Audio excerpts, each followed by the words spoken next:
I think that Donald Trump is teetering in a very dangerous way in terms of his political and polling standing. And a lot of it gets tied, and rightly so, to what's going on in Minnesota and Minneapolis in particular. I want to talk about that and why it's got me feeling some George W. Bush 2006 era vibes.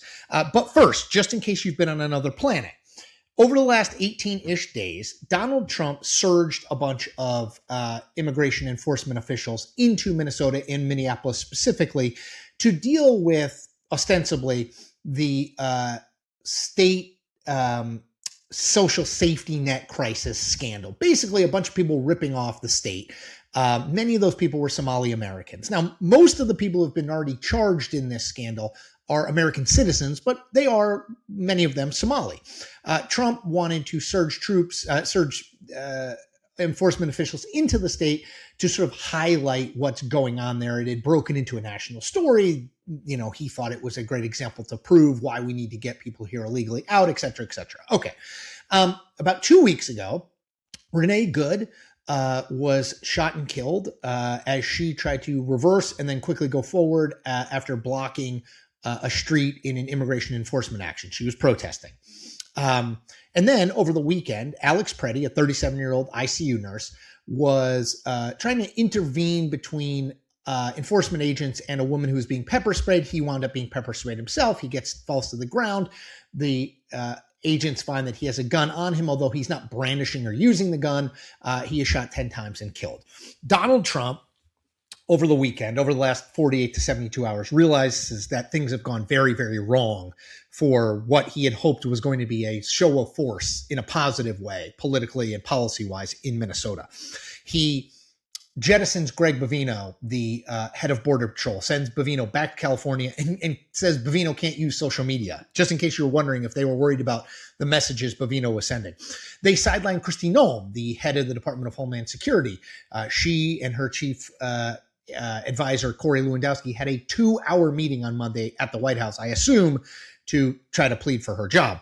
And in their place, Trump elevates Tom Homan, who is the border czar, widely seen as a sort of adult in the room to de-escalate the situation. Trump even says on Tuesday that they're going to de-escalate a bit, whatever that means, in Minneapolis. Homan has met with Jacob Fry, the mayor of Minneapolis. He has met with Tim Walz, the governor of Minnesota. So this is clearly Trump saying we have a major political problem here, in addition to a policy problem. So that's why he has figured out the issue. The problem for Trump is that just identifying the issue doesn't mean it makes the issue go away, and it doesn't maybe change the reverberations and echoes that the issue creates. And I want to go into that in the second half of the video. Before I do that, very quickly, I want to make a pitch to you. Hit that subscribe button. I am independent, I am authentic, and I am here every day breaking down the political news in a, I hope, understandable, objective way. So hit that subscribe button. All right. Let's start here. Let's talk about where Donald Trump is in polling. So Trump, in his first year of his second term, has steadily declined in terms of overall approval. He started right at 49-ish%. His numbers have fallen slowly but steadily into the mid-40s, except that as of late, his numbers have started to go even lower into the low 40s and in some cases, the high 30s. What explains that? I think it's pretty obvious, and I'll cite a few things here. So Donald Trump ran and got elected in 2024 on two basic things. One, the economy, going to bring prices lower, lower inflation, et cetera, et cetera. Two, toughen up our immigration policies. All right.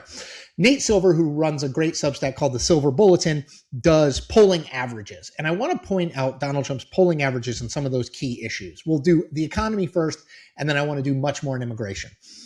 On inflation in particular, 29% more people disapprove of how Trump is handling inflation than approve. On the economy, 18% more people disapprove of how Trump is handling it than approve. Now let's get to immigration. 11.7% higher disapproval than approval. That's far from the only one. G. Elliott Morris, another friend who runs Strength in Numbers, another data crunching site, he had Trump +8 on immigration a year ago. That is, the polling average had Trump +8 points, 8 points higher on approve than disapprove. Now it's minus 10. So those are polling averages. Then I'll just give you a poll that came out today, just one poll that I think typifies it. Reuters Ipsos, national poll. In February 2025, they had Trump +7 on his handling of immigration. Again, 7% more people approved of his handling than disapproved. This poll that came out on Tuesday, the 27th of January, minus 14, a 21-point swing. What you've seen is that has impacted his overall approval. So, as I said, Trump was kind of hanging around 44, 43, maybe 45 occasionally. Well, in the new Decision Desk polling average, I love Decision Desk HQ, they do polling averages. Overall, Trump 41.6% approval, 55.6% disapproval, a 15-point margin. And here's what's interesting. There have been 3 national polls that are included in the Decision Desk HQ average that it happened or were in the field during the Alex Preddy shooting and the aftermath. Of those 3, here's Trump's approval rating, 41, 39, 41. My guess is that the polling that comes out in the next week or two is going to show a significant decline in those numbers. I think Trump's going to get into the 30s consistently, and here's why. Immigration, as I said, central to Trump's election in 2024. He premised so much of his campaign on the idea that he was going to crack down on immigration. A lot of people voted for him just for that, okay? These are base Republican voters. And I think they're starting to abandon him. And I think we have a historical parallel. George W. Bush wins re-election in 2004. By 2006, he is in the 35 to 39% job approval range. Why? Not because Democrats suddenly decided they didn't like George W. Bush anymore. They didn't like George W. Bush all along. And not because a huge number of independents rushed over to the disapproval camp on George W. Bush. Plenty of them already disapproved of him. It was because a significant chunk of Republicans abandoned the Bush ship. So whether it was Hurricane Katrina's handling of that, whether it was wariness with the ongoing Iraq and Afghanistan wars. The point is, Bush lost a chunk of the Republican base and he could never get it back. Obviously, 2006 was a massively negative election, huge setbacks in the House and Senate for Republicans because largely of Bush's numbers. Well, I think when you look at the economy and especially immigration, I think Trump may be in that same boat. That is, there are plenty of people who voted for Trump because of his hardline in immigration, as I said. But I think lots of those people say, yeah, I want to deport people here illegally, but I don't want to do what we're doing in Minnesota, right? These like strong-arm Gestapo tactics where American citizens are being killed. Like, I don't want any of that.